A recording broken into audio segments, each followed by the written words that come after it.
getting that special perspective, just tell us about the top 3 risks or 2 risks which you worry about, and then how you're looking at, recommending to this group, as to bring about solutions to address them. Wow, actually, Frank promised I would do the last one, since I'm the first one. So I couldn't ask Frank to start. Okay, well, actually, just to try to speak just out of my mind. First, thank you to be here, and well, I think one is how I got luxury. In fact, it was not I really wanted to be. I come from one of the, probably, many of you already knew my story. I come from one of the largest energy group, Sung Group, owns like a Seoul City Gas or the major city gas operation, beside like 25 companies my father built, from the auto cars and liquid kind of joint venture with the industrial gas to one of the largest landlord and the real estate owner as a private person. It's not the thing I want to emphasize. I always want to say, because I was women among 6 children, and as a daughter, our duty was just to get married and have a big family. That's how my journey started. So should I go for another kind of strategic marriage and a big family, carrying on wealthy and powerful kind of status in the society, or should I pursue as a person before being a woman? Because I felt like I was so privileged to have such a family and good education. But why should I just marry a big family, being subservient wife and carrying keys and waiting for a husband for a big party in the evening? So I said, wow, my life is like crazy. So I decided to break off from the family tradition, which ended me kick out from the the family heritage. It means that I was completely sold. I was that time in the United States studying. Maybe I was already westernized enough that I was learned about the women's liberation movement in America. So that was middle 80s, 1980s. So eventually, since I didn't have any money at hand, since I kicked out from the family, so my first job happened to be working at Bloomingdale's and to learn fashion retailing. That's how I ended up running my own fashion business. In fact, when I returned to Korea in 1990, there was very early stage of opening up the market to luxury importation right after 1980 Olympic Games. You probably remember in Seoul. And I was one of the pioneers and bringing like major European brands, including Gucci, Sonia Gibson, and even later Marks and Spencer, and MCM, which is German leather handbag brand, as a licensee. And obviously, Asian market is one of the largest markets. Yes, okay, sorry. So Asian market is one of the, one of the most thriving market for luxury demands. And obviously, Asia faced also Asian financial crisis in 1998. Now it seems like Europe is not facing now. And well, I did quite a successful M&A with Gucci. That's why I got some good money back and risked my company. So I have a lot of emphasis what's going on these here too. But I didn't really get discouraged. I thought maybe this is a good way to consolidate my kind of platform there as a small medium company owner and learn some good skill set from major luxury brand. They have quite extensive knowledge how to run merchandise marketing and really branding power building. Still I think many of these luxury business thriving because of the emerging China market and also Middle East and Russia and some other emerging countries around the world. So eventually instead of getting discouraged, I decided to really go for acquiring the brand, which is MCM, which I did in 2005. And that was another new venture, because before that I was very much confined in small South Korean market, but decided to go for global market, which is a very brave move because I never really been out there. And even taking care of one country at a small medium company owner is not easy. But I go for global marketing as a different region, different culture, different business management and logistics, the supply chain management. A lot of things need to be taken care of. So since I acquired the brand MCM, last 6 years journey, I must confess, it was really great pain and agony. However, I think my team did a good job. We have already 600 people and from 50 different countries, 9 offices around the world, and we have already more than 110 direct stores not only in Asia, particularly Korea and China, but also Europe and United States, and recently opened also in Dubai. And also we also have almost 200 wholesale accounts around the world in 30 countries. So how did I do that?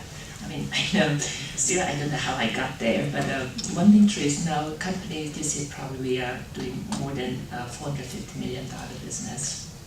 So is that this current economic risk affected us, of course, because obviously Europe, I knew some ways, before even I knew that such a financial crisis would occur in the European market, but the emerging market has a great demand for luxury. So my first job when I took up the MCM was restructuring the brand. It means that instead of the extensive operation in Europe, I consolidate from 3 offices into one office. And also secondly, we really focusing on more, let's say, merchandise and branding kind of strategy instead of really leading so many distribution accounts around Europe, which take a lot of our resources around. Therefore, I think we did quite a successful restructuring in Europe, and mainly we really tried to concentrate on building up our business in China from the 3 years ago.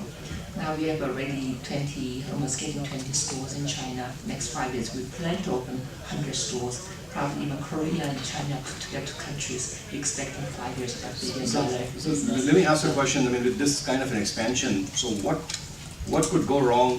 What do you worry about? I mean, what would, and that's the key question. So what are the risks which can hit your business as you look at the current environment? So that would be very, very real for us. Well, okay. So one is I feel probably for me is a growing pain is, I must say, supply chain management. Because as I said, as small media company, we just not like a very major goods group, but in fact in markets such like China, we are competing the same level and the same speed. And they have just dominate everything from the human resource point of view, all the creative, they just brought through the money, and also all the marketing and PR network, they're like a mafia's network, you just cannot get even with a few $1 million. So how do you de-risk against that? So what we do is potentially like this. One is I just try to maximize my strength in that playing field. One, being as an Asian company, instead, even though our headquarters here, holding company in Zurich, and also we have an office in Germany. However, we try to enhance our logistics center in Asia.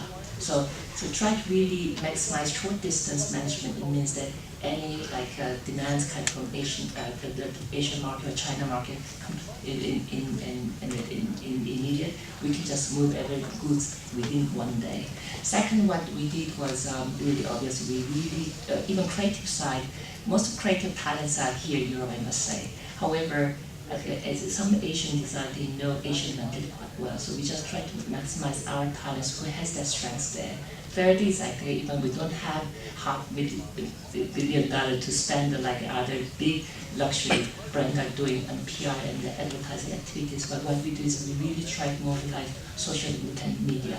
And also interesting is that the market in Asia very young targeted, because often in Asia, in Europe, majority consumers are more mature. So I think we will try to stand our strength. So coming back to just kind of switching gear from risk to inclusive growth. So as a luxury brand owner, how do you think you can propagate what I call inclusive growth? And somehow luxury and inclusive growth somehow don't go well together in many ways, in traditional ways of thinking. But is your company, is your firm, thinking about sustainability and inclusive growth, and what's your point of view there? I think this is, I shouldn't be biased, but since I brought up in very male-dominated society, obviously, instead of being discouraged as a women, obviously all the business meetings through normally like a lot of heavy drinkings and geisha parties. But I really try to really focus on, because I'm more mission-driven than money-driven. So it means that first of all, I think my mission was first, I really try to see how this copper population women can prove, can take on more responsible job in economic and political and social in general.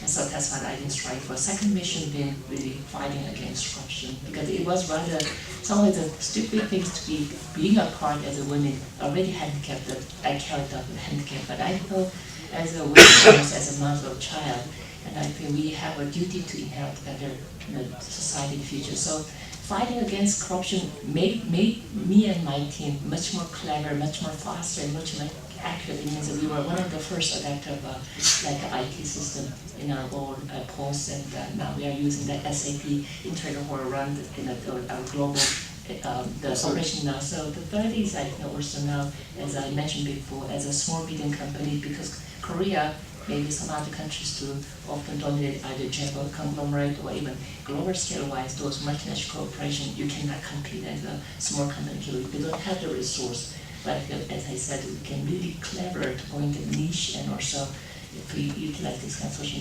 media Sure. network, I think we can be very powerful. This is a nice segue, talking about